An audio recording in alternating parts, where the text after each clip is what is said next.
이스라엘아 들으라. 우리 하나님 여호와는 오직 유일한 여호와이시니 너는 마음을 다하고 뜻을 다하고 힘을 다하여 내 하나님 여호와를 사랑하라. 하나님은 영이시니 예배하는 자가 영과 진리로 예배할지니라. 아멘. 325장 찬양합니다.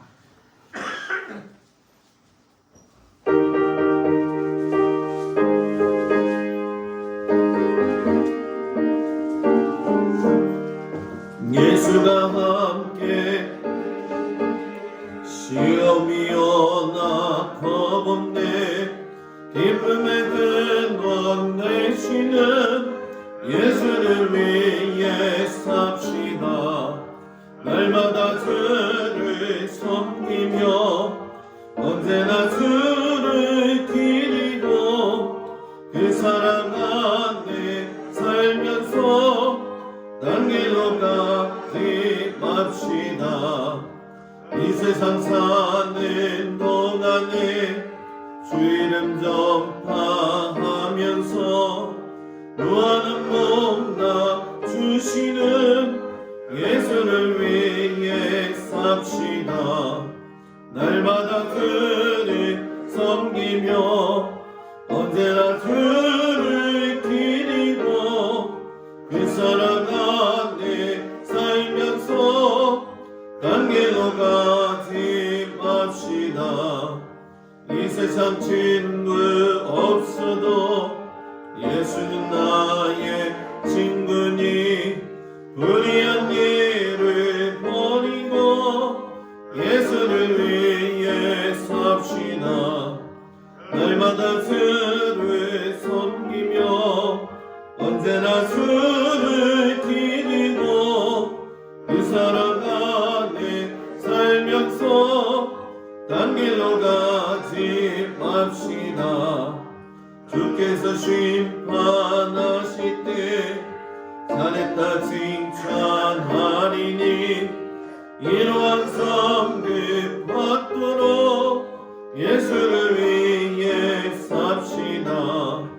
날마다 주를 섬기며 언제나 주를 기리고 그 사랑 안에 살면서 딴 길로 가지 맙시다.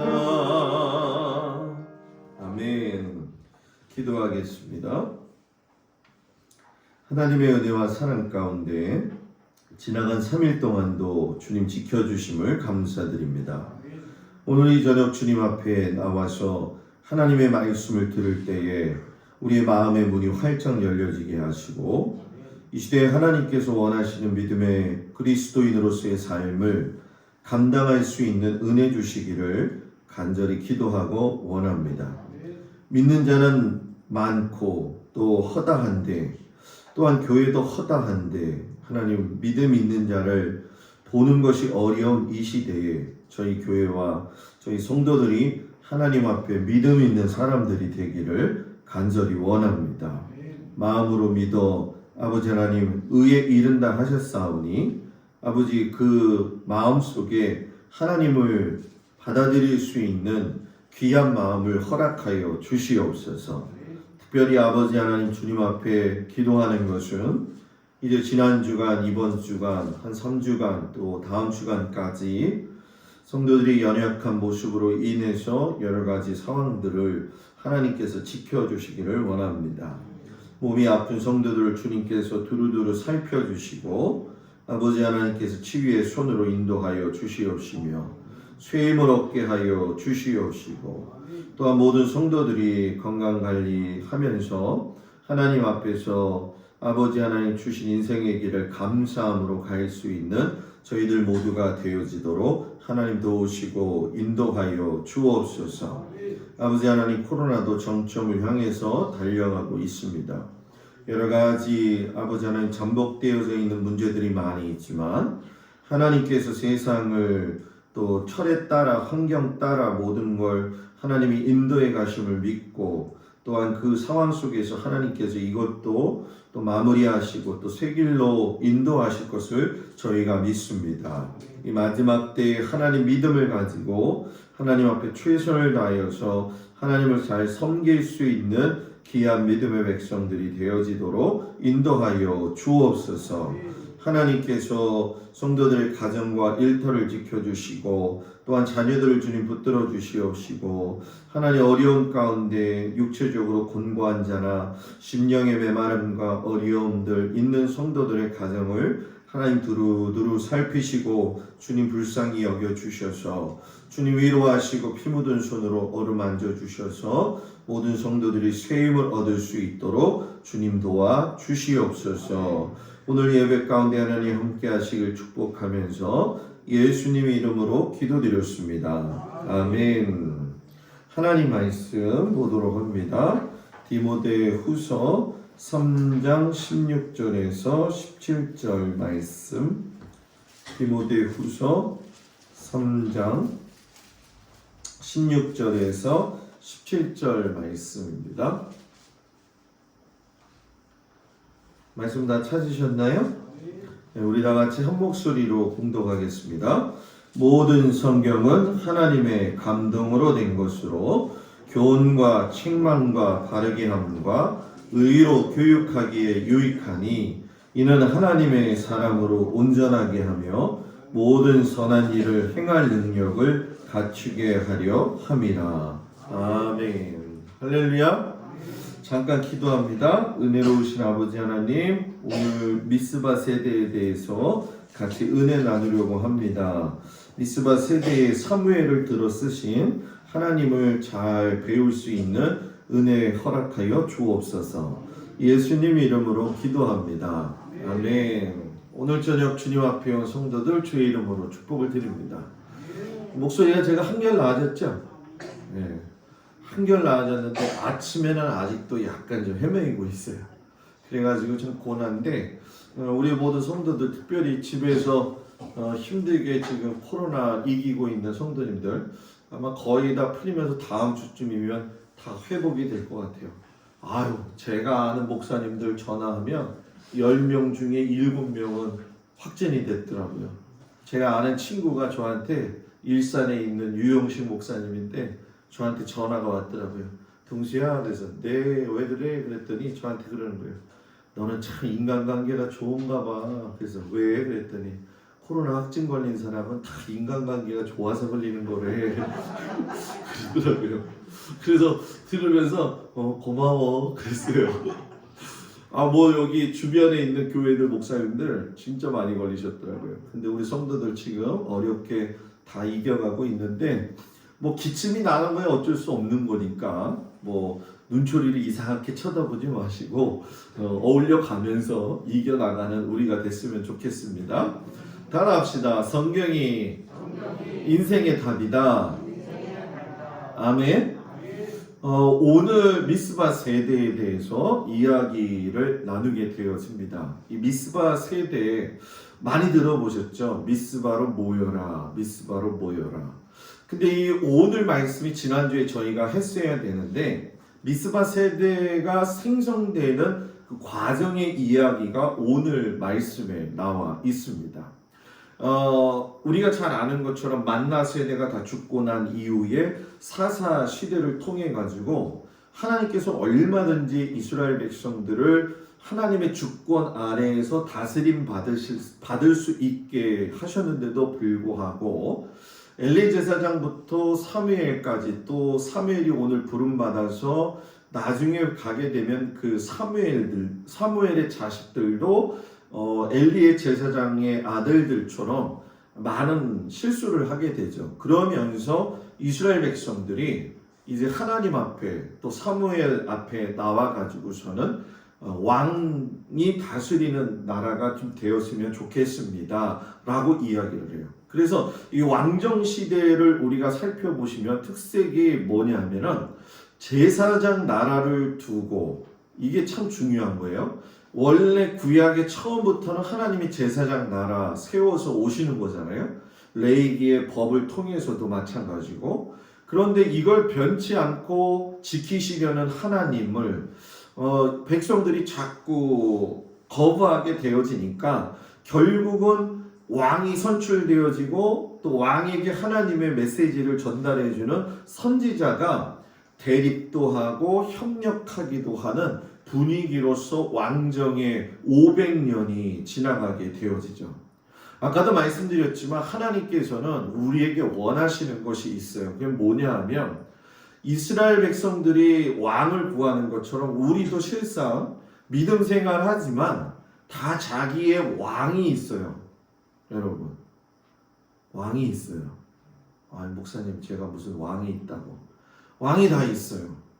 왜 왕이라고 이야기하냐면 하나님이 터치하는 걸 싫어하고 내 마음에 좋아하는 거를 따라하면 그게 왕이 되는 거죠. 그게 왕정 정치의 시대가 열리는 것처럼 우리들 마음속에서도 얼마든지 그런 마음들이 있다라는 거죠. 그런데 하나님은 계속해서 이야기하시는 게 뭐냐면 아니야, 그렇게 살면 안 돼. 너희가 만약에 왕을 주어가지고 살게 될 경우에는 너희들이 오히려 여러 가지 어려움을 당하게 될 거야 라고 하면서 계속 말씀을 하고 계셨죠. 그래서 오늘 여기에 보면 뼈 있는 하나님의 마음이라고 했는데 사무엘상 8장 6절 7절에 보면 우리에게 왕을 주어 이스라엘 백성들이죠. 우리를 다스리게 하라 했을 때에 사무엘이 그것을 기뻐하지 아니하여 여호와께 기도하며 기뻐하지 아니하여 여호와께 기도하며 사무엘도 마찬가지지만 기뻐하든 기뻐하지 않든 사명은 감당해야 되는 거잖아요. 그래서 사무엘이 하나님 앞에 고했더니만 하나님께서 사무엘에게 말씀하시죠. 백성이 내게 한 말을 다 들으라. 이는 그들이 너를 버림이 아니요 나를 버려 자기들의 왕이 되지 못하게 합니다. 하나님의 인식이 어때요? 나 버린 거지 너 버린 거? 아니라는 거예요. 아까 제가 그 왕이 다 내가 섬기고 있을 수 있는 왕이 있다고 이야기했잖아요. 그러면 내가 하나님의 말씀 안에서 살지 못하고 내 고집과 내 생각이 나를 지배해서 그것이 나의 왕이 되어지면은 하나님이 이미 그거는 알고 계시다라는 얘기예요. 하나님은 그 사람의 마음의 중심을 뭐라고요? 감찰하시느니라 라고 이야기했잖아요. 우리가 인간관계를 가질 적에 아무리 사람들한테 좋은 이야기로서 뉘앙스를 보내지만 본인 당사자가 이야기할 적에는 내가 어떤 마음을 가지고 이야기하는지 나는 알아요. 그죠? 그래야 안 그래요? 좋은 말 해주는 것 같은데 속에서는 내가 별로 좋지 않은 마음을 가지고 말해줄 때 있잖아요. 그죠? 없어요? 근데 왜 없다고 그래요? 얘기를 안 하니까. 그럴 때가 있단 말이에요. 그런데 그때 고상하게 사람들의 마음은 얼마든지 생각 안 해도 돼요. 근데 중요한 건 하나님이 그걸 감찰하시고 그 마음을 알고 있다라는 거죠. 그러니까 오늘 하나님이 서운한 게 뭐냐면 결국은 나를 버리는 거지 사무엘 너를 버리는 건 뭐예요? 아니다 라고 하면서 정말 가슴 아파하시죠. 그래서 이 왕정 시대가 가게 되면서 오늘 이제 개요나 마찬가지일 텐데 우리가 요번하고 다음 셋째 주, 넷째 주까지는 오늘이 이제 미스바 세대에 가지고선 미스바 세대를 세우기 위해서 하나님이 사무엘을 세우시는 방법, 그리고 사무엘이 여러 군데로 돌아다니면서 순회 교육을 시키는 여러 가지 이야기들. 그래서 왜 미스바에 모여서 회개 운동이 일어나느냐, 그걸 이야기할 거고요. 다음 주에는 여러분 뭐예요? 진짜 왕을 요구하는 그 백성들에게 사울왕을 갖다가 내세우면서 다윗이라고 하는 사람하고 등장하죠. 요번 주에 이 주제 가지고 새벽 예배가 계속 옥신각신 지금 하고 있는 거예요. 그래서 요번 주에 이 얘기가 끝나면 다음 주에 아마 이 설교 들으시기가 편하실 거라고 생각해요. 그리고 나서 하나님의 종 다윗이 세워졌을 적에 하나님 앞에서 어떤 모습을 가지고 다윗이 살았느냐, 요거를 갖다가 정리를 지금 오늘도 제가 했어요. 얼마나 복잡한지. 그냥 성경을 편안하게 제가 여러분들한테 그냥 얘기하면 되는데, 이렇게 그렸다 저렇게 그렸다 막 흘리니까 이걸로 만드는 게 너무 시간이 오래 걸리더라고요. 그래서 하여튼 여러분들한테는 굉장히 좋을 것 같고요. 종으로서 다윗을 하나님이 선택하셨을 때에 3번의 기름 부음이 있었다는 거예요. 다윗에게 왕이 되게 하기 위해서 그 3번의 기름 부음 사건을 이야기하면서 결국 하나님이 다윗을 통해서 무엇을 드러내시고자 하느냐, 요게 요번 4월달 한 달 동안 저와 여러분이 같이 은혜 나눌 이야기예요. 자, 미스바 세대는 사무엘상 들어가서 1장에서 7장까지 이야기인데, 여러분이 잘 알고 있는 누구요? 한이 많은 여자 한나. 네? 한이 많아서 한나예요. 한나. 그 한나를 통해서 제사장 나라를 어떻게 이끌어 가실 건가. 그러면서 그 한나의 가장 큰 문제였던 아들 문제를 하나님께서 해결시키시죠. 그래서 사무엘을 등장시키시고, 사무엘이 있으면서 그 전에 보게 되면 계속 블레셋 사람들이 쳐들어와 가지고 이스라엘 백성들을 어렵게 만들어요. 그때의 미스바 세대를 이 사무엘이 다 불러 모으죠. 미스바로. 그래가지고 거기서 회개 운동이 일어나면서 이후에 블레셋이 쳐들어오질 못해요. 그리고 사무엘이 늙어가지고 막 쇠락해 갈 적에 왕 주세요라고 하면서 그때부터 또 누가 쳐들어와요? 블레셋이 쳐들어와요. 견고한 지도자 한 사람이 있으면 어려움을 이겨나갈 수 있는 은혜가 있다는 거죠. 믿음의 성도들이 많은 교회는요, 여러 가지 어려움이 있어도 믿음으로 이겨갈 줄 믿습니다. 지금 굉장히 지금 우리들 스스로가 느끼고 있잖아요. 피부로. 야, 목사님 진짜 우리가 그랬거든요. 그 김명준 성도가 저한테 그랬었어. 옛날에 이장이 저한테. 목사님, 동방에 사람 다 걸려야지 이제 끝나요. 그러더라고요. 아, 목사도 아닌데 예언한 게 어떻게 이렇게 잘 맞아가는지 모르겠어요. 정말 그렇게 되더라고요. 그런데 이 시대에 정말 제가 이 설교 준비하면서 느낀 게 뭐냐면, 아, 우리 교회가 미스바가 돼야 된다. 미스바밤바 이야기하는 게 아니에요. 미스바가 돼야 되겠구나. 우리 교회가 기도하는 장소가 되어질 적에 우리 동막도 마찬가지고 모든 성도들의 삶에도 놀라운 회복이 있게 되는 줄 믿습니다. 그래서 이 사무엘상을 보게 되면 이제 요 뒤에 부분은 다음 주에 이제 시작이 되어지는데, 오늘은 한나하고 한나의 찬양, 그리고 엘리와 사무엘의 관계 속에서 부르시는 상황들, 그리고 언약궤 문제까지 해서 엘리 제사장이 죽는 그 사건까지를 오늘 우리가 볼 거예요. 그래서 이 미스바 세대에는 공간으로 나타나는 장소가 라마, 실로, 미스바. 이 라마는 우리가 잘 아는 것처럼 성경에 이제 끊임없이 요 몇 주 동안 계속 등장할 거예요. 사무엘이 살던 곳이기도 했고, 선지자 학교가 있었던 곳이기도 했고, 실로는 중앙성소, 쉽게 설명하면 법궤가 있었던 그 장소. 미스바는 예루살렘에서 조금 더 올라가게 되면은 약간 둔턱에 언덕 지어진 모역, 이렇게 좀 동산으로 좀 됐다, 이렇게 생각하시면 될 것 같아요. 그래서 미스바가 나올 것이고, 인물로는 엘리 제사장, 사무엘, 한나, 그리고 미스바 세대가 나오죠. 이 세대를 갖다가 제네레이션이라고 이야기하는데, 이 제네레이션 갭이라고 하는 게 있어요. 이걸 갖다 뭐라고 이야기하냐면 세대 차이라고 이야기를 하거든요. 우리 살면서 여러분 세대 차이 많이 느낀다, 그런 얘기가 있잖아요. 그런데 하나님이 이 제네레이션 세대를 만나가는 건 우리가 지난번에 이야기했던 만나 세대부터 미스바 세대, 재건 세대, 제자 세대까지 갈 적에 세대의 사람들은 변하지만 하나님의 방법은 오직 한 가지예요. 그건 뭐예요? 제사장 나라 만들자, 하나님 나라 만들자는 거죠. 만나 세대는 너무나도 여러분들한테 제가 잘 이야기했기 때문에 안 잊어먹었을 거라고 생각이 들어요. 그죠? 잊어먹었으면 또 이야기하면 또 말씀드릴게요.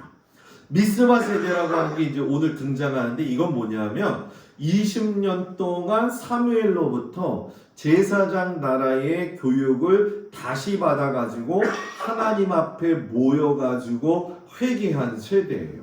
그러니까 이 사무엘의 세대는 하나님 앞에 회개해서 거듭난 세대죠. 그러니까 정말 그 지도자를 누굴 만나느냐에 따라서 달라지게 되어지는데 이 미스바 세대 끝나고 난 이후에 보게 되면은 사울 왕을 보면 대략 난감이죠. 저 진짜 어떻게 해야 될지 모르는 왕. 또 다윗 이후에 보게 되면 분열되어서 막 쪼개지는 과정을 보게 되면 그 안에 세대 형성이 안 돼요. 그러다가 완전히 나라가 멸망해가지고 흩어졌을 적에 예레미야를 통해 가지고서는 바벨론 생활에서 70년 마무리 짓고 다시 예루살렘으로 돌아와서 수룹바벨과 느헤미야를 통해 가지고 성전을 만들죠. 그때 세대를 뭐라고 이야기하냐면 성전 재건 세대라고 이야기돼요. 근데 이때 성전 재건 세대가 잘 끝나가지고서는 나라가 세워졌으면 좋겠지만은 이스라엘 백성들이 또 반대의 길을 걸어가게 되니까 완전히 흩어지죠. 그리고 났다가 예수님이 오시고 난 이후에 공생애가 끝나고 나서 12명의 제자로 시작해가지고선 70인의 전도대를 통해가지고선 복음이 계속 전해지는 그 시대가 제자 세대가 되어지는 거죠. 그러니까 이 제자 세대가 끝나게 되면서 이방인들한테 하나님의 말씀도 전해줬고 그래서 저와 여러분이 하나님의 뭐예요? 말씀을 들어가지고 예수님의 자녀가 되어질 수 있는 중요한 기회를 얻게 되어졌다는 거죠. 그래서 이 세대에 대한 것들은 여러분들이 중요 포인트이기 때문에 한번 깊이 보시면 좋을 것 같아요. 그러면 오늘은 미스바 세대니까 만나 세대하고 미스바 세대의 차이점이 뭐였냐 그거를 이야기해 드릴게요. 자, 만나 세대가 죽고 나서 사사기가 있었죠. 그 사사기 시대가 350년의 기간이었다라고 생각하시면 돼요. 그리고 사사기가 끝나면서 우리가 사무엘 상으로 들어가면서 사무엘이 등장하는데 만나 세대의 지도자는 누구였다고요? 모세. 미스바 세대의 지도자는 누구였다고요? 사무엘.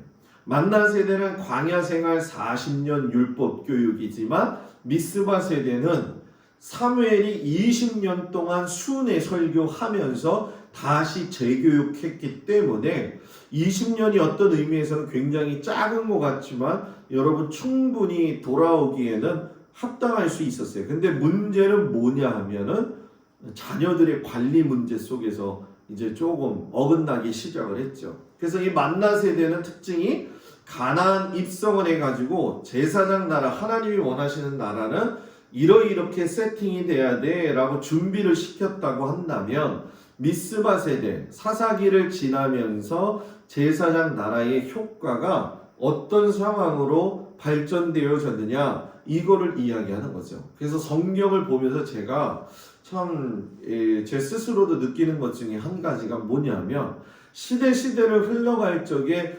여러분들이 신앙이 계속적으로 성장할 수 있는 그런 사람들이 됐으면 좋겠습니다. 목사님, 저 나이 이제 많이 늙었는데요.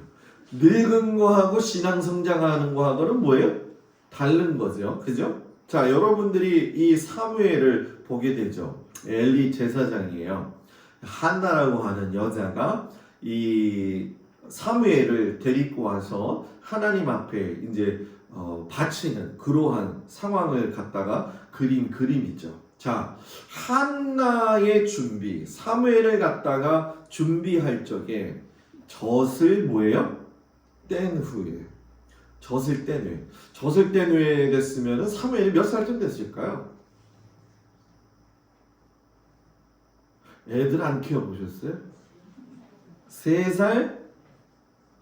4살 그 정도 됐을 거예요. 4살은 좀 너무한가? 3살 정도. 야, 젖대기가 쉽지 않잖아요. 그죠? 애들 키워보면서 느끼지만 젖을 뗀 후에 그 아이가 굉장히 어림에도 불구하고 한나가 중요하게 여겼던 건 뭐냐 하면은 하나님하고 약속한 걸 기억했다는 거예요. 그리고 하나님은 그 약속한 걸 기억했던 한나를 축복하셔서 뒤에 세 아들과 뭐예요? 두 딸을 낳게 하셨다는 거죠. 그리고 이제 드디어 엘리 제사장과 사무엘이 이렇게 만나면서 이야기하는 내용을 요 세 번째는 요거를 끝난 다음에 좀 얘기를 할게요. 한나의 신앙에 대해서 좀 얘기를 할 필요가 있어요. 왜냐하면 한나가 레위 지파의 엘가나의 아내였다라고 이야기해요. 그러니까 하나님의 말씀을 가장 가까이서 들을 수 있는 여건과 환경들이 있었다는 거죠. 근데 문제는 뭐였냐면 그런 환경과 여건이 다 갖춰 있다 할지라도 시험이 없는 거는 뭐예요? 아니라는 거죠. 분인나가 맨날 분나게 괴롭히니까 화딱지가 나는 거죠. 여자들은 억울하면 어때요? 집에서 비빔밥 비벼 먹나요? 억울하면은 잠 못 자잖아요. 그죠? 엘가나가 물론 사랑을 했죠. 그런데 이 이스라엘 백성들의 문제는 한나의 문제인데 이 굉장히 성경에서 뭐 우리가 리브가도 마찬가지겠고 아브라함의 부인이었던 사라의 문제도 마찬가지고 하면은 이 아기 못 낳는 여자들을 갖다가 성녀라고 이야기를 하거든요. 돌 같은 여자, 출산하지 못하는 여자. 왜 이게 문제가 되어지냐면 이스라엘 백성들은 자녀를 낳아가지고서는 그 자녀를 통해 가지고 하나님의 말씀 율법을 물려주는 것이 태기업이에요. 태기업. 그래서 제가 한번 여러분들한테 이야기했었죠. 이스라엘 여자와 결혼을 해가지고 이방 남자가 결혼을 해가지고 애를 낳으면 그 아이는 유대인이 될 수 있지만 유대인 남자가 이방인 여자하고 결혼해서 애 낳으면 유대인 될 수 없다라고 이야기했잖아요. 그러니까 여인의 출생을 통해 가지고 하나님의 기업이 이어지는 건데 성녀로서 아기를 못 낳는다는 얘기는 가장 큰 저주였죠. 왜? 하나님의 기업을 갖다가 뭐예요? 이어서 물을 수 있는 자녀의 축복이 없었다는 거예요. 그러니까 이런 상황 속에서 이 한나의 신앙이 도드라지는 건 뭐냐 하면 실상 사사기가 끝났을 적에 사사기는 자기 소견에 좋은 대로 자기가 생각해서 괜찮으면 그냥 가는 거지 뭐 이랬던 법도 기준도 없는 세대에서 방향 설정을 누구한테 했느냐? 하나님한테 정확하게 맞추어 놓고 있었다는 거예요. 하나님한테 맞춘 거. 여러분 방향을 모를 때 어디에다 맞추느냐? 그럼 굉장히 중요하잖아요. 안 중요한가요? 근데 여기 진짜 동막에는 등대가 없네. 그러고 보니까 이 등대를 세워놓는 이유가 뭐죠? 그걸 보고 들어오라는 거잖아요. 그죠? 방향 설정을 해주는 거잖아요. 우리가 믿음의 생활할 적에 정말 중요한 게 뭐냐면 방향 설정을 잘해야 돼요. 방향 설정. 예수를 열심히 믿는데 딴 데로 쭉 가는 사람들이 있어요. 예수를 믿으면 누구한테 가야 돼요? 예수님을 향해서 가야 되는 거예요. 가다가 저기 삼천포로 빠지면 돼야 돼요. 안 된단 말이에요. 삼천포로 빠지면 안 된단 말이에요. 이 한나는 어려운 상황이었는데 이 하나님께 방향 설정하고 나서 대단한 거예요. 왜냐하면 사무엘을 나시린으로 헌신했는데 제가 나시린 이야기했잖아요. 제사장급 헌신이 필요한 게 나시린이었다. 한번 바치면 그래서 사람이 태어날 때부터 나시린이 있고 태어나서 작정하는 나시린이 있는데 이 사무엘 같은 경우는 태어나기 전부터 엄마가 뭐예요? 나시린으로 서원했던 사람이죠. 근데 여러분 좀 생각 좀 잘 해보세요. 여러분들 같으면 엘리 제사장 내가 괴로워가지고 교회 가가지고 기도 많이 하고 있는데 제가 여러분들한테 나와서 에휴 그만 좀 술 좀 먹고 좀 그러지 기도하고 있는데 지금 막 마음이 괴로워가지고서 힘들어가지고 있는데 제가 엘리 제사장이라고 치잔 말이에요. 그러면 나와가지고 아유 한나야 뭐가 어렵냐 이렇게 듣고 같이 기도해주고 그래야 되는데 야 이제 그만 술 먹고 좀 그만 흥얼흥얼 거려라 이거 엘리 제사장 믿을 만한 사람이 못 돼요. 영적으로 뭔가를 볼 수 있는 탁월한 그런 능력이 없는 상태였어요. 그런데도 불구하고 이 엘리 제사장을 만나게 했을 때에는 엘리 제사장이 갖고 있는 제사장으로서의 직분에 대한 것들은 하나님이 인정을 하셨고 한나도 인정을 했지요. 그렇기 때문에 사무엘을 데려다 준 거였고, 엘리 제사장이 우리가 사무엘과의 관계 속에서 보게 되면 깨달을 수 있는 게, 자식들에 대한 교육은 실패했지만 제자 교육은 그래도 성공한 사람이었다는 거죠. 그래서 여기서 정말 중요한 게 뭐냐? 축복의 근원은 사람이 아니라 누구라고요? 하나님이시다라고 하는 얘기예요. 자, 어린 사무엘이 밤에 잠을 자고 있는데 3번이나 부르셨을 때에 엘리 제사장도 그걸 잘 이해하지 못하고 있어요. 그러니까 그만큼 그 시대가 영적으로 대단히 기갈이 되고 고갈이 된 상황이었다라는 거죠. 그래서 여기서도 제가 여러분한테 그런 얘기를 좀 말씀드리고 싶지만은, 하나님의 사람들이 하나님의 음성을 듣는 일에 귀를 기울여야 돼요. 이걸 놓치면 안 된다는 거죠. 근데 어린 사무엘을 하나님이 부르셔가지고선 주신 말씀이 기가 막힌 말씀이에요. 어떤 말씀이냐면 사무엘상 3장 13절, 내가 그의 집을 영원토록 심판하겠다고. 그의 집이 누구예요? 그의 집. 지금 이 사무엘이 어디 집에 와서 지금, 그렇지, 엘리의 집을 영원토록 심판하겠다고 그에게 말한 것은 그가 아는 죄 때문이니, 엘리도 내가 왜 심판하는지 알고 있다라는 거예요. 이는 그가 자기의 아들들이 저주를 자청하되 금하지 아니하였음이라. 여러분 생각해 보세요. 자다가 3번 불러가지고 나중에 깨달았어요. 들어갔더니 어린 사무엘에게 하나님이 기껏 얘기하신다는 게 엘리 제사장의 가문에 대한 저주를 말씀하셨어요. 이 말을 듣는 엘리의 마음은 어땠을까요? 하나님 한 번만 용서해 주시면 안 되나요? 그게 아니라 이는 여호와이시니 선하신 대로 하실 것이니라 알았다는 거예요. 자기가. 그래서 어떻게 보면 엘리는 행복한 사람이에요. 왜냐하면 자기의 집안이 몰락하는 이유를 알았잖아요. 그 아들들이 새꼬챙이 들고 가면서 그 재물을 갖다 쌈잖아요. 고기를. 그러면 이렇게 따로 떨어가지고 이렇게 제사장한테 바치고 그걸 또 먹고 그래야 되잖아요. 가면서 그냥 찔러대는 거예요. 찔러가지고 걸리는 놈 그냥 가져가가지고서는 지멋대로 막 먹어버리는 거예요. 그러니까 하나님이 성물을 귀하게 여기지 않는 그 모습을 보신 거예요. 그러니까 성물은 누구를 귀하게 여기지 않는 거냐? 하나님을 귀하게 여기지 않는다는 거죠.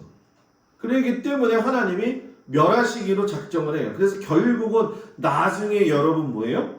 완전히 하나님의 괴는 빼앗겨서 블레셋에 가져갔잖아요. 그죠? 그러면서 홈니와 비느하스 2 아들도 죽고 본인도 의자를 옆에다가 깍깍깍깍 대고 있다가 넘어지면서 목이 부러져가지고 뭐예요? 죽게 되어졌다는 거예요. 그게 참 하나님의 말씀을 전하는 자들의 태도가 얼마나 중요한지를 우리에게 이야기하시는 거죠. 그러면서 조금 좀 공간이 있지만 사무엘 시대를 갖다가 미스바 세대로 만들시기 위해서 제사장 나라로서의 이 사무엘 시대를 좀 정리를 해보면 크게 3가지의 틀이 나와요. 그 중에 하나가 뭐냐면 정치, 또 하나가 경제, 또 하나가 국방인데, 엘리 제사장이 나가가지고서는 아들도 죽었을 때 그 블레셋과의 관계 속에서 얼마만큼 진짜 치욕을 당했잖아요. 그 치욕을 당할 적에 조금 좀 뒤로 갔다가 앞으로 올게요. 국방의 문제가 회복을 시키시는 그러한 기회로 하나님이 삼으셨다는 거예요. 레위기 26장에 하나님이 말씀하셨잖아요. 다섯이 백을 쫓을 수 있고 백이 만을 쫓을 수 있는 축복을 너희들한테 허락할 거다. 그래서 사무엘이 이 말씀을 기억해 가지고선 어디로 모이라고 했다고요?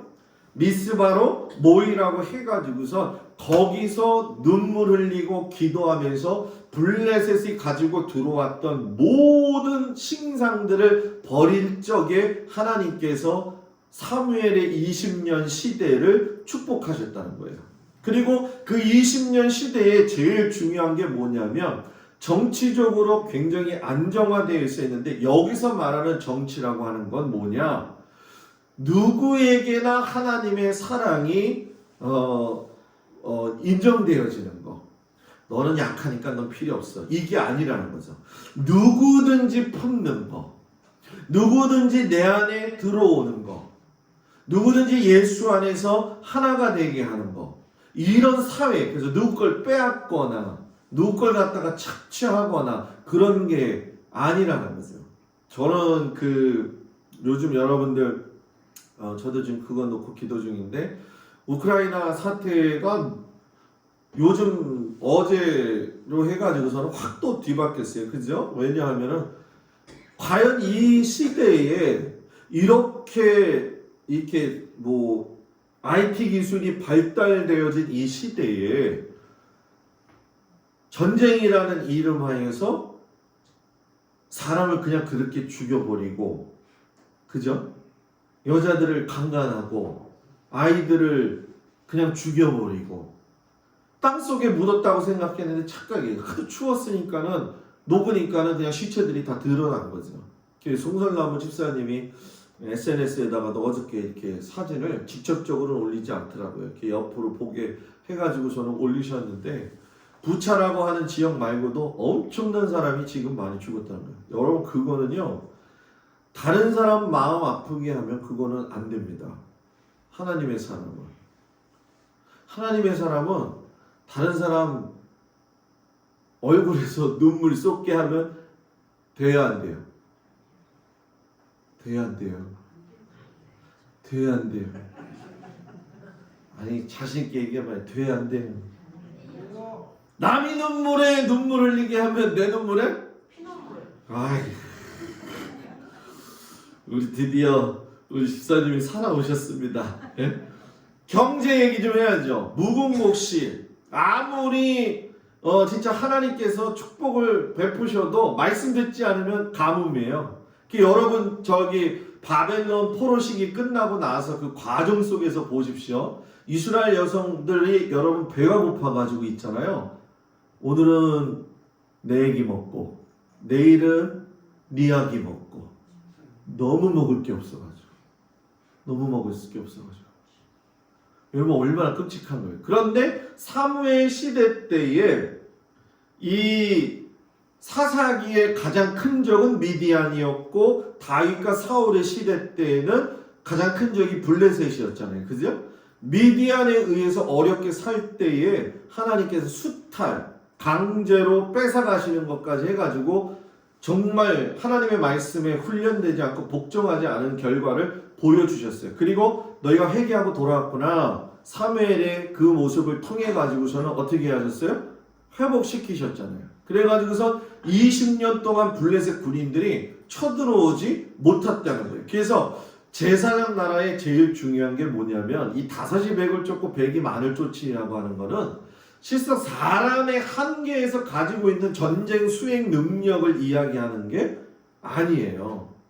여호수아도 그렇고 기드온도 그렇고 사무엘도 그렇고 보면 이 세 사람들이 잘나서가 아니라 하나님이 그 전쟁을 이끄시는 주인공이셨기 때문에 그 전쟁이 승리할 수 있었다는 거죠. 그래서 모든 전쟁의 승리의 기본 원칙은 뭐냐?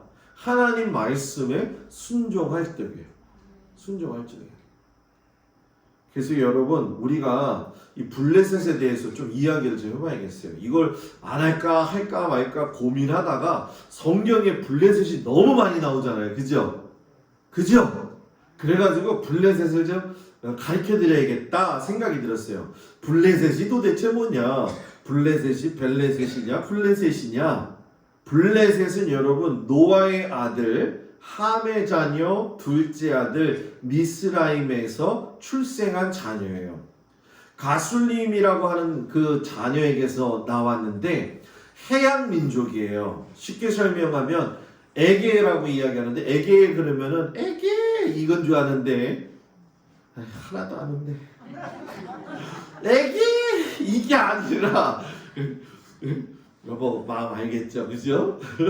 에게 그 에게가 아니라 지중해부터 해가지고 그 지역에 해양 민족으로 살았었다는 거예요. 그러다가 배 타고 들어와가지고 가나안 남쪽에 여러분들 뭐 이스라엘 전쟁 났다 그러면은 가자 지구에서 로켓을 쏘아 올렸습니다. 가자 지구에서 이러잖아요, 그죠? 팔레스타인 가자 지구. 그 가자 지구가 가드가 되어지는 거죠. 그래서 그 팔레스타인 서부 연안지대에 쉽게 얘기하면 해변가에다가 자리 잡은 거예요. 이 자리 잡은 블레셋이 홈리와 비느하스 이제 언약궤 사건 때부터 이제 막 두드러지게 나타나는데 블레셋과의 전쟁에서 이 홈리와 비느하스가 실수한 게 뭐냐면 이스라엘 백성도 마찬가지지만 하나님의 언약궤를 들고 나가면 이길 거다. 들고 나가면 왜 그게 뭐처럼 생각하는 거예요? 쉽게 설명하면 부적이라고 생각하는 거예요. 부적. 그 여자들, 남자들 뭐 이렇게 점치구를 되게 바람 못 피게 한다고 이불 베개 속에다가 뭐 부적 써가지고서는 집어넣고 그러잖아요. 나도 안 가봐서 잘 모르겠어요. 하여튼 연속극에서 그러더라고요. 그죠? 그런 부적들.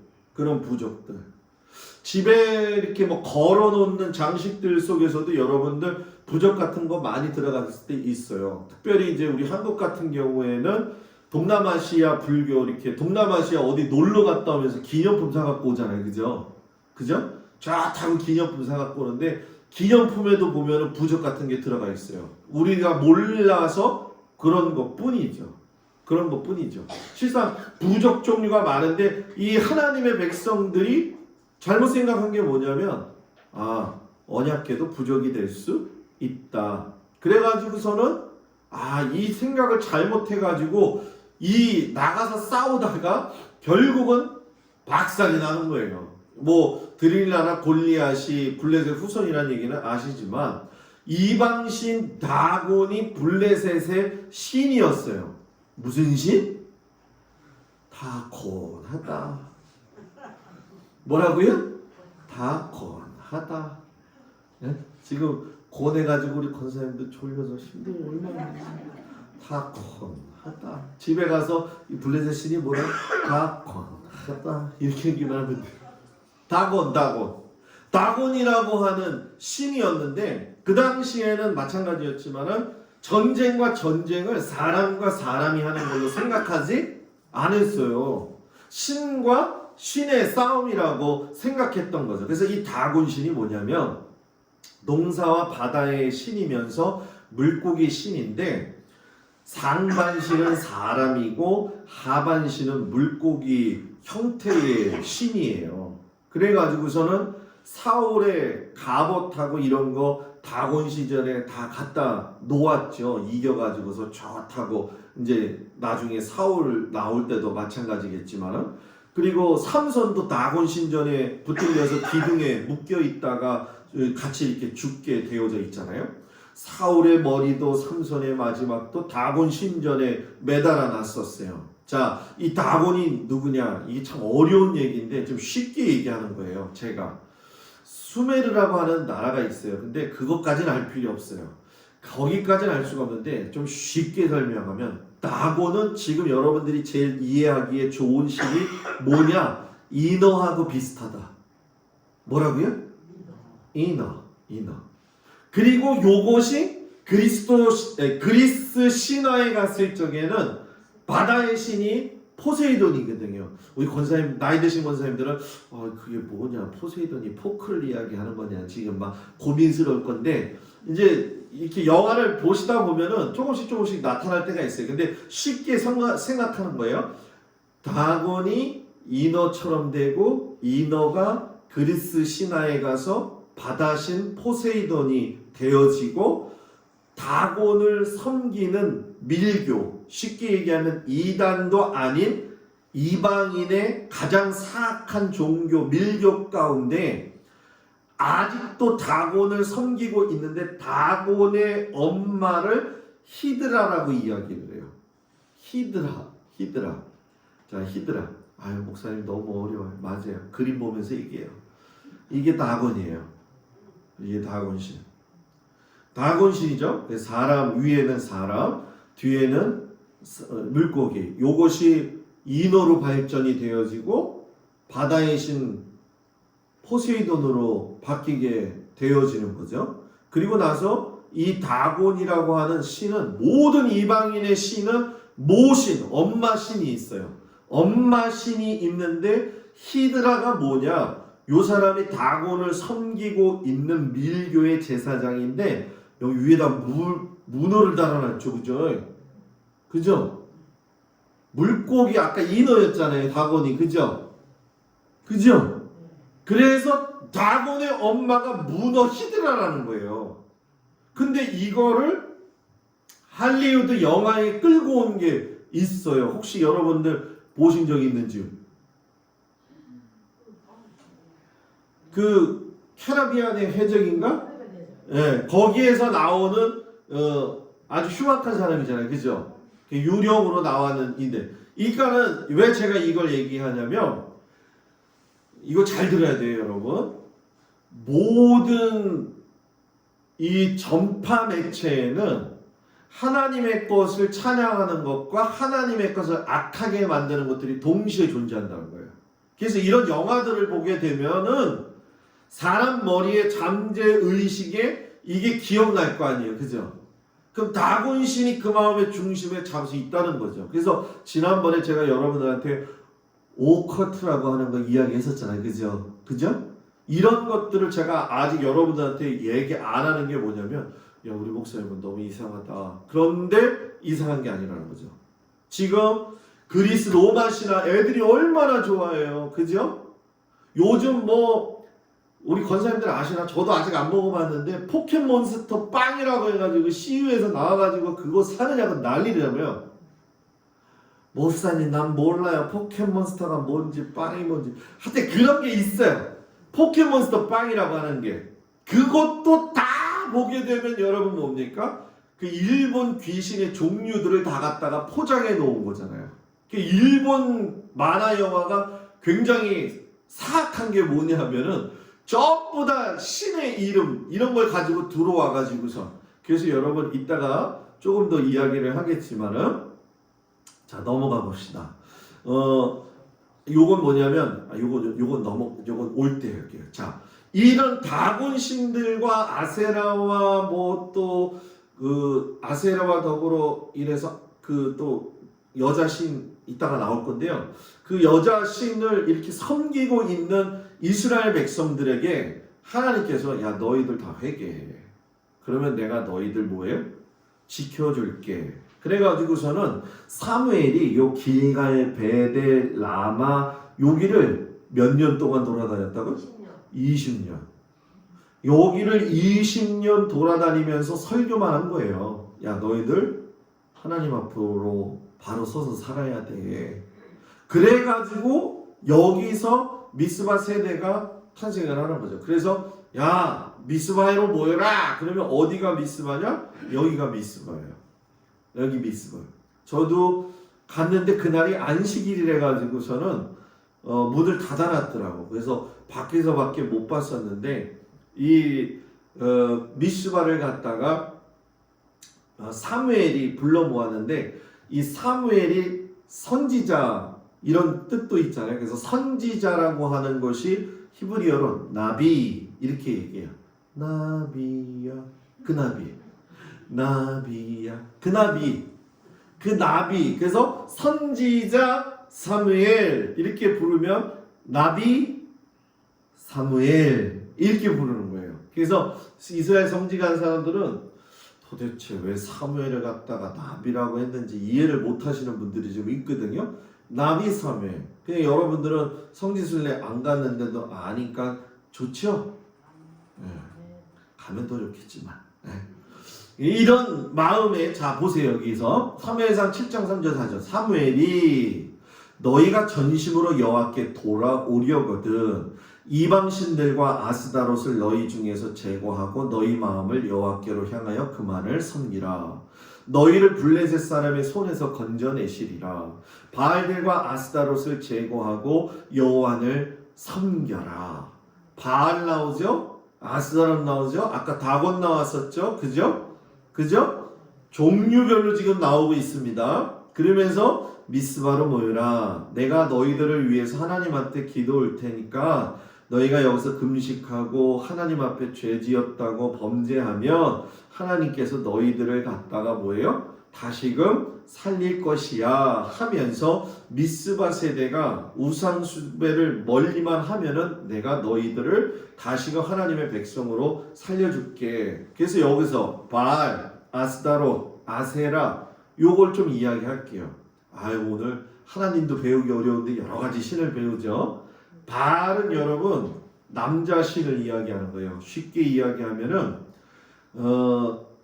생산해내는 일들에 대한 것은 다 주관하는 신이었다. 이렇게 생각하시면 돼요.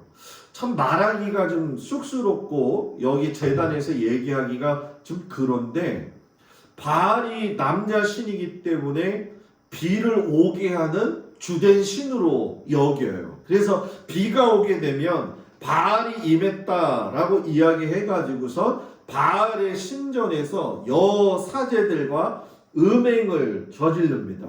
그래서 타락하게 만들죠. 모압왕 발락이 발람을 이야기해가지고 모압 여자들을 이끌고 들어왔을 때도 바알의 문제들을 가지고 끌고 들어왔죠. 이 바알이 어느 시점에 가서 제일 정점에 이르냐? 아합의 아내였던 이세벨. 그래가지고서 여러분 뭡니까? 엘리야가 싸워가지고 이기는 사건이 일어나잖아요. 그리고 아스다롯이라고 하는 신은 뭐냐면 풍요와 다산, 사랑, 쾌락의 여신인데 바알과 아스다롯, 아세라는 같이 가요. 그런데 이 아스다롯이 헬라에서는 어떻게 불렀냐면 아프로디테. 뒤로 봐도 아프고 옆으로 봐도 아프고 아프로디테. 예? 그리고 로마에서 여러분들 이거 잘 아실 거예요. 로마에서는 아스다롯을 어떤 신으로 불렀느냐? 사랑의 비너스. 옛날에 그죠? 여자들 속옷 입고 있을 때 나왔던 그 비너스 여신이 여러분 놀라지 마세요. 아스다롯 신에 변형된 거라는 거예요. 변형된 거예요.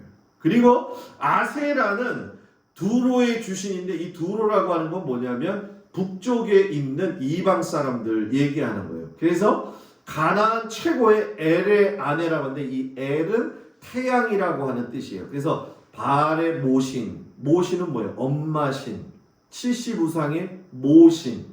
이게 좀 센 편이죠. 그죠? 이 선교와 전쟁의 신으로 해가지고서는 가나안을 휩쓸고 있는 3대 여신이에요. 그러니까 얼마나 난잡했겠냐는 거예요. 그 이스라엘 백성들이 거기에 가서 하나님의 이름을 욕되게 하고 거기서 별짓을 다 하고 있으니 하나님의 화가 나시게 안 나겠어요? 나시겠죠. 근데 여러분 요거를 좀 해야 되나 말아야 되나 했는데 요거 그냥 잠깐만 이야기하면 이 모든 신의 기원은 어디시냐? 창세기에 보면은 니므롯이 나오죠. 거인의 후손이었던 니므롯, 용사였던 니므롯. 여기서 시작이 돼요. 그래서 이 니므롯이라고 하는 사람이 죽어요. 죽는데 그의 엄마가 이 아들을 사생아를 또 낳아요. 그런데 그걸 갖다가 니므롯이 환생했다고 해서 남무스라고 이야기해가지고서 여기서부터 신이 나오기 시작을 하면서 여기에서 바알과 아세라가 또 족보가 연결이 되어지는 거죠. 그래서 이 바알과 아세라 또 아스다롯 이게 아세라, 아스다롯 이 여신이에요. 굉장히 음란하죠, 그죠? 네, 음란하죠. 이 다산의 여신. 그리고 아까 이야기했던 비너스, 사랑의 비너스 요거 나와가지고서 상표에다가 붙이고 했었잖아요. 그러니까 굉장히 사악하고 굉장히 악했다라는 거예요. 그래서 미스바 운동을 사무엘이 이 미스바가 망대라고 하는 뜻인데 법궤를 찾은 후에 이제는 영적으로 좀 부흥을 해야 되지 않느냐. 그래서 미스바는 여러분 어떤 곳이었냐면 야곱이 도망 나와서 라반이 쫓아오던 와가지고선 만났던 곳. 야, 너는 왜 내 허락도 없이 우리 딸들 데리고 도망갔냐? 라고 했다가 추격당해가지고 만났던 곳이 미스바. 사울왕을 백성들이 추첨해가지고 뽑은 장소. 사울이 베냐민 지파 뒤에 숨어가지고서는 가만히 숨어 있는데 이렇게 보고서는 사울을 갖다 딱 선택해서 저기 얼굴의 모양이 준수하다 그러면서 뽑았던 장소가 미스바라는 거예요. 그리고 사사시대 때 내가 가서 싸우고 이기고 돌아오게 되면 딸을 바치겠습니다 라고 했던 입다, 거기가 바로 미스바였다라는 거죠. 그래서 굉장히 영적인 신앙 상태가 최악의 고갈인 상황에서 소집을 해가지고 미스바에서 뭐 했다? 부흥회 했다는 거예요. 부흥회를 좀 해야 돼.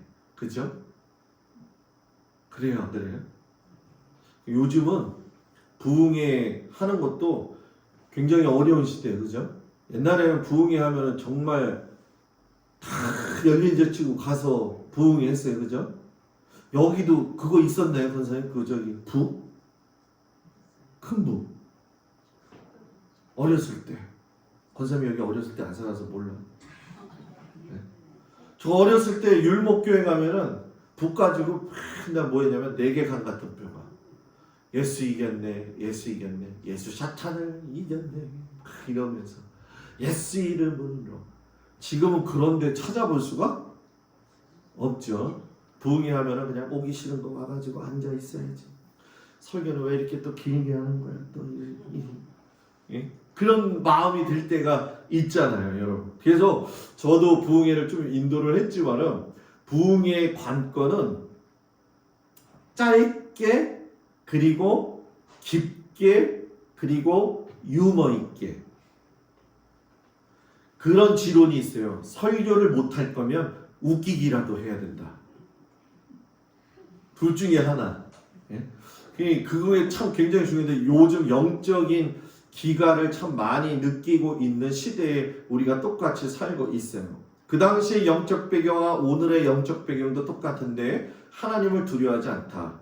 그리고 하나님의 계시가 없다. 회개에 고백하라.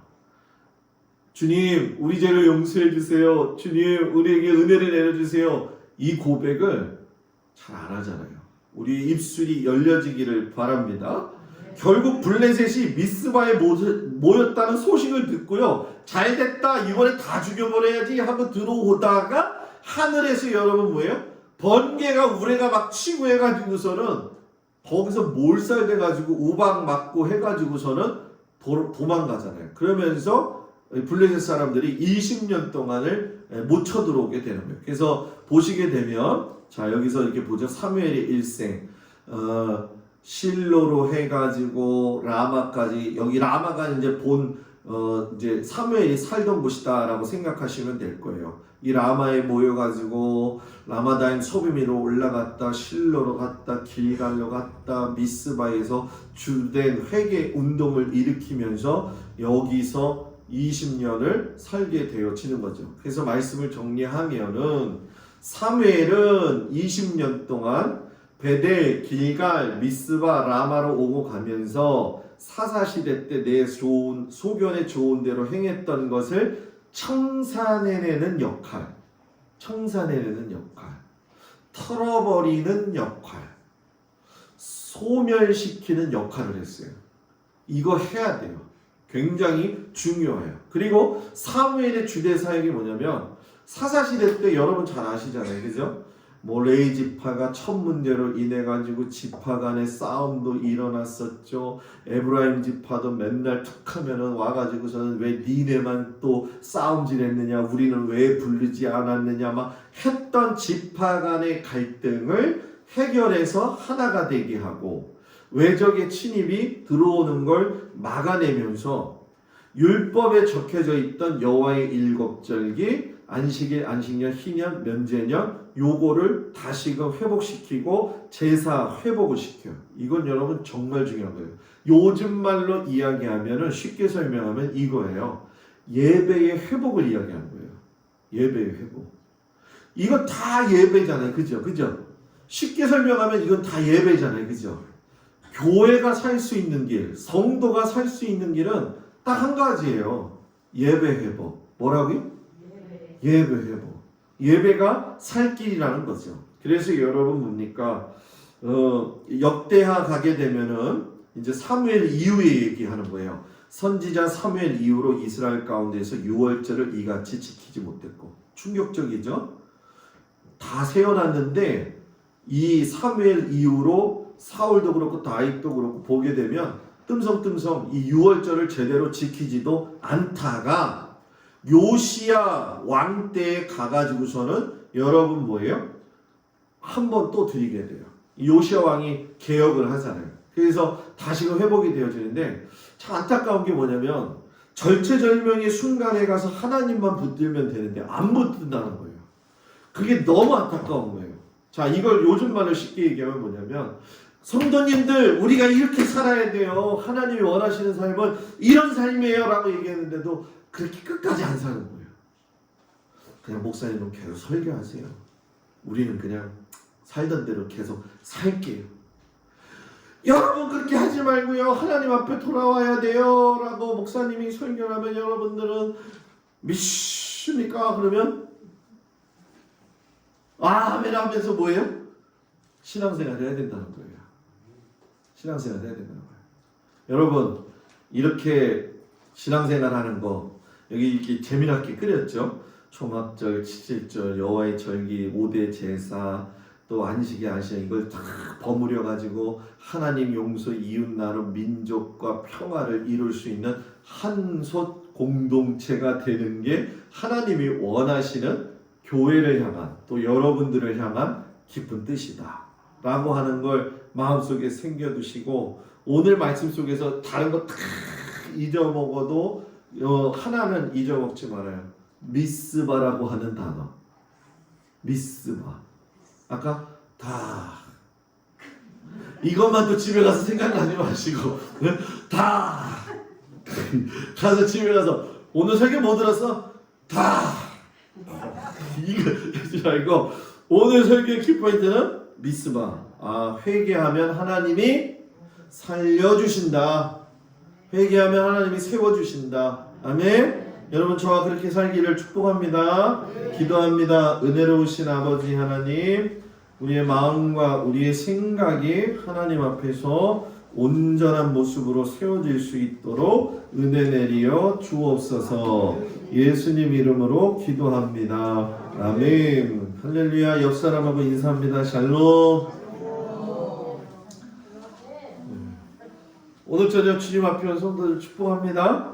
돌아오는 주일이 종료 주일이 됩니다. 고난주간으로 들어가는데 제가 이렇게 보니까 다 전화를 계속 제가 수시로 해요. 그래서 다음 주 중반쯤이면은 우리 교회도 이렇게 아마 이번 주 말이 될 것 같아요. 다음 주 중반쯤이면은 이렇게 이렇게 한바탕 딱 지나가는 것 같은 느낌이 들어요. 그래서 여러분들 경건하게 고난 주간 이제 보내시고 4월 15일 날 저녁에는 성금요일 예배, 예수님이 붙잡히신 날을 기념하면서 예배 드리면서 성만찬을 그날 하도록 하겠습니다. 그러니까 꼭 기억해 주시고